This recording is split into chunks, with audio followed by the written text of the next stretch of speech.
fucked up. You've been exploiting it. Yeah. But now that it's not hot to exploit it, now but you even doing that make me realize how fucked up you were. Like, you know what I'm saying? Right, it's like the person who stole from you, you didn't know they stole from you, then they come back with it, and now you know they're a thief. It's like, holy shit. I didn't know you took this, but you're a fucking thief. Yeah. One goal, one thing, one rule, man, that shit don't change. And it's real niggas do real fucking things. TV shows I don't even watch, but Live PD and Cops have been canceled. And it's speaking to the notion of a concept that I didn't even take in and always knew, but never could put my finger or a word to it. But it's a rising term, propaganda. Propaganda in media is when they have all these TV shows that heavily brainwashing, but conditioned us to believe that the cop is always a hero, the cop is always right, the cop is always gonna be altruistic. You know what I mean? Is Law and Order propaganda? Some people feel that way. Shit, I like Law and Order. I love Ice-T on SVU. He is fantastic. He's awesome. What's so great about him is that he's been with the SVU for 11 years now. But he still treats every case like it's his first in terms of total confusion. Sometimes they'll be in the middle of an investigation, and Ice-T will be like, yo, you telling me this dude gets off on little girls with pigtails? It's like, yeah, Ice. He's a pedophile. You work in the sex crimes division. You're gonna have to get used to that. The problem ain't a show like Law and Order by itself. It's when you have all of these things that don't offset and talk about the other side of those stories or give layers and things. You know what I'm saying? Yeah. So these other shows these shows like the Live PD and the Cops and shit were canceled as a means of respect to Black Lives Matter situation going on right now. But one thing I can't help, and again, I'm loving that you're doing these things, but it's one of those things of like when you see weed get legal. You know what I'm saying? Yeah. It's like, oh, y'all knew that was bullshit. Yeah. Totally. And it's the same feeling that you were saying earlier. It's like when you decide to take these shows down, because the thing is, I wouldn't have thought to even take that show down. But the fact that you thinking to take that show down and thinking to yourself, oh, this can hurt that. Right. That makes me feel like you already knew. You had a different mind about this shit from Jump Street. Like you saw the angle. Cops in Springfield. Bad cops, bad cops.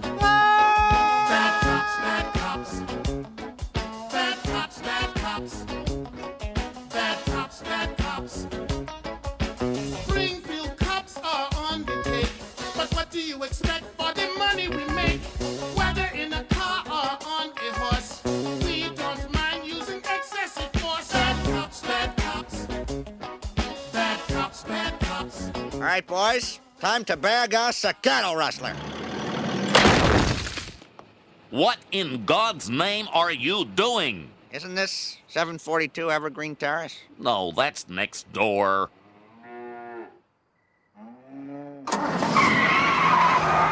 Close but no donut, cops. We try to discredit the Ahmaud Arbery's and the George Floyds because the Candace Owens and the Tommy Lahrens and the people like her, they're the ones that go on TV for the entertainment of white people on that side of the fence to say, George Floyd, why are we heralding him as a hero? Why are they trying to name laws after him because he did this, he did that? Shit you possibly or coming to Ahmaud Arbery, he was really doing this. He wasn't the best person. Like when y'all do all of this shit and you find out, guess what? The people that you're defending are the devils. You were defending the people against Ahmaud Arbery when they really call this man a nigga. Guess what? You look like a stupid person, especially when you black. When you defending a motherfucking cop putting his knee on the back of George Floyd and you find out he was new on the force on one and now you look even stupider. It don't matter if George Floyd was a fucking porn star or a trap star. I don't give a fuck what he was doing. He has a life, and y'all same people be acting like motherfuckers don't deserve justice just because of what they did in their life like you fucking perfect. That sounds stupid. And it only applies again to black people. Fuck all of you, dog. But I don't want to feel like my kids are living in a world that is so flawed that they can't have any hope. Oh, so you want to talk about hope, Bo? Obama ran on hope. Remember when he got elected? And we felt like maybe, just maybe, we got out of that bad place and made it to a good place. That the whole country was really ready to turn the corner. You remember that amazing feeling we had during the inauguration? I was sitting right next to you. And we were so proud. And we saw him get out of that limo and walk alongside of it and wave to that crowd. Tell me you weren't terrified when you saw that. Tell me you weren't worried that someone was going to snatch that hope away from us like they always do. That is the real world, Bo. And our children need to know that that's the world that they live in. Like, you know what I mean? I just go back to that so freaking hard, man. And then in the midst of all this, there's still black men getting killed in the protests. And you want us to feel like this ain't war? You know what I'm saying? And my only thing that I would say about it, though, I would say, not my only, but one main thing I want to say about this, though, is this. There's a difference between rioting and looting, for one. But the fact that people are going out there, and whether they're the anarchists or they're, you know, the peaceful person, dog. My thing is, you need to be focusing on why they're out there. Yeah. Man, this woman, man, I'm not gonna play the video. I'm gonna probably put it in the episode in the video in the Flower Bat show. But she was breaking down how, like, man, even judging looters and rioters, like, when you get to the root of everything, like, these people did, like, you gotta go to the whys. You have the rioters who are angry, who are anarchists, who really just want to shit up, and that's what they're gonna do regardless. And then you have the looters. And the looters almost exclusively are just there to do that, to loot. Now, people are like, well, what did you gain? Well, what did you get from looting? I think that as long as we're focusing on the what, we're not focusing on the why, and that's my issue with that. As long as we're focusing on what they're doing, we're not focusing on why they're doing. And some people are like, well, those aren't people who are legitimately angry about what's happening. Those are people who just want to get stuff. Okay, well then, let's go with that. Let's say that's what it is. Let's ask ourselves why in this country in 2020, the financial gap between poor blacks and the rest of the world is at such a distance that people feel like their only hope and only opportunity to get some of the things that we flaunt and flash in front of them all the time is to walk through a broken glass window and get it. That they are so hopeless that getting that necklace, getting that TV, getting that change, getting that bed, getting that phone, whatever it is that they're going to get, is that in that moment when the riots happen and if they present an opportunity of looting, that's their only opportunity to get it. We need to be questioning that why. So when I'm looking at everything that's going down, and I'm looking at them, and then we're still dying in the street. We're dying in the streets telling y'all to stop killing us, and you still doing it. Which is why I get so angry when I see these cops in the form of solidarity take a knee. That is disrespectful. Listen up, please. If I take a kneel with you guys, will you give me your verbal acknowledgement that this is a peaceful matter?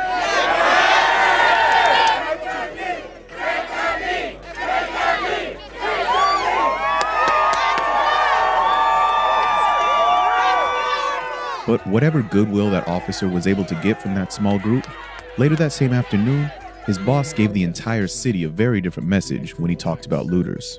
We had people mourning the death of this man, George Floyd. We had people capitalizing. His death is on their hands, as much as it is those officers. I feel like we need another way to express solidarity if you're a cop than getting on a knee. Because one, y'all wasn't behind Cap when he took a knee, and ironically, two, George Floyd was killed by a cop with a knee. Yeah, it seems very trollish in a way. It's triggering. Like, why the fuck y'all seen a cop take a knee, and out of respect for a dude that was killed by a cop taking a knee is the stupidest thing I've ever seen in my motherfucking life. So I'm like, I need something different because a lot of that shit adds to the propaganda. The cops aren't bad. The cops aren't bad. Some cops aren't bad, but that system is fucked up, and you're not about to placate to me until you get your system together. I'm gonna keep saying again and again and again, fuck the police until you get that shit right. And until y'all obviously not, because you killing people standing up for themselves.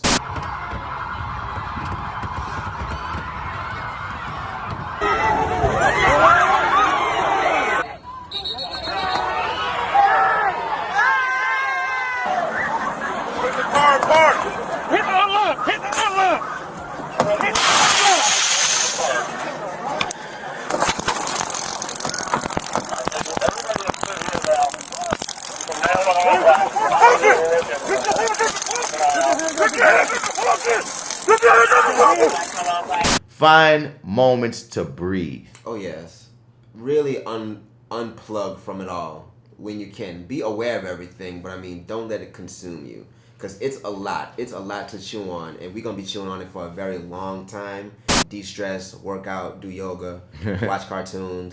But and also I will say, find solace in the fact that one of the first times in a long time, change is happening. Yeah. A lot of times people love to sell this. A lot of times people love to sell this. Man, everything been the same since Ain't nothing gonna change. Ain't nothing ever changed. It's been the same since the 60s. It's been the same. Like, no, y'all. Change is happening right now, y'all. Like, actual. Like, you can see it. Like, we got like the evidence, the proof, and once again, whatever their reasons may be, we got to ride this wave and keep pushing it. Yes. And keep pushing it. Notice that the people who are talking now have never talked. Never talked. And that's a big deal. Like, that never. Like, they are finally talking. That means something. It's been a difficult time for our country, in particular, Black people in our country. First, my condolences to the families of George Floyd, Breonna Taylor, Ahmaud Arbery, and all the families who have endured police brutality. We, the National Football League, condemn racism and the systematic oppression of Black people. We, the National Football League, admit we were wrong for not listening to NFL players earlier and encourage all to speak out and peacefully protest. We, the National Football League, believe Black Lives Matter. And we can't expect them to be woke all in one dropping. Some of them still gonna have their problems. Right. But the fact, like you just said, D, that they're talking, that their ears that are open, that have never been open before, now is the time to fucking boom, hit you in the face. Boom, vote. Boom, let people know shit. Boom, educate. Educate yourselves. Because that's another thing too. I was talking to a friend of mine because she was talking about, and because she made me realize something. We talk about the generation of voters and that don't. We talk about a generation of voters that have watched the voting process fail them, and then wonder why they have a distaste for the voting process. Right? You go to the other side of that, my nigga. We have not educated a generation of voters on voting. On what the jargon is. Yeah. We say go vote. Then they go into these fucking cubicles and shit, and they read really this shit and don't know what the fuck they reading. Don't know what means what. Don't know why this is important. Because it's not the simplest thing, really and truly, especially when it comes down to local voting.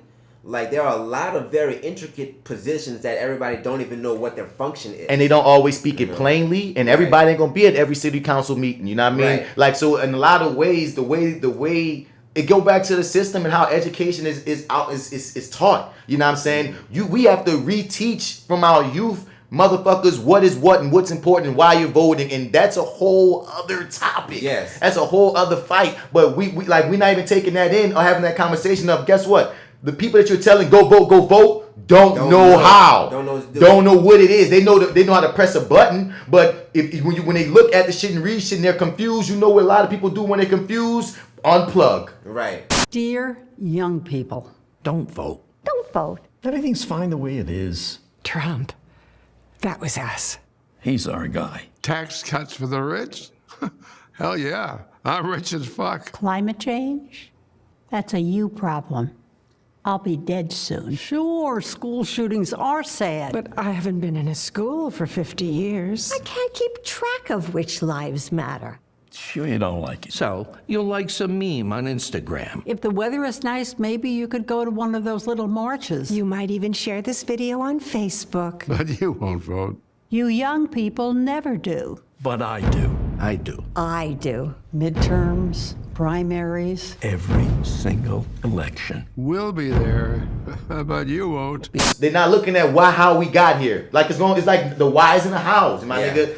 Why did we get here? How do we get out of it? You know what I'm saying? Instead of chastising, because apparently just saying vote ain't enough. It's not. You can't just say vote. You got to tell people, you got to explain to them what they're voting for, what they need to vote for. What does this person do? Educate this person does this. And if you vote for this person, in layman's terms, this is what will happen for you. This is how it benefits you. This is how it benefits your community. There's not enough of that happening in general. But then they get mad and they want to wag their finger why our voting numbers aren't up as a black community or as a community. Motherfucker, let's get to the root. Right. As they say. One goal, one thing, one rule, man, that shit don't change.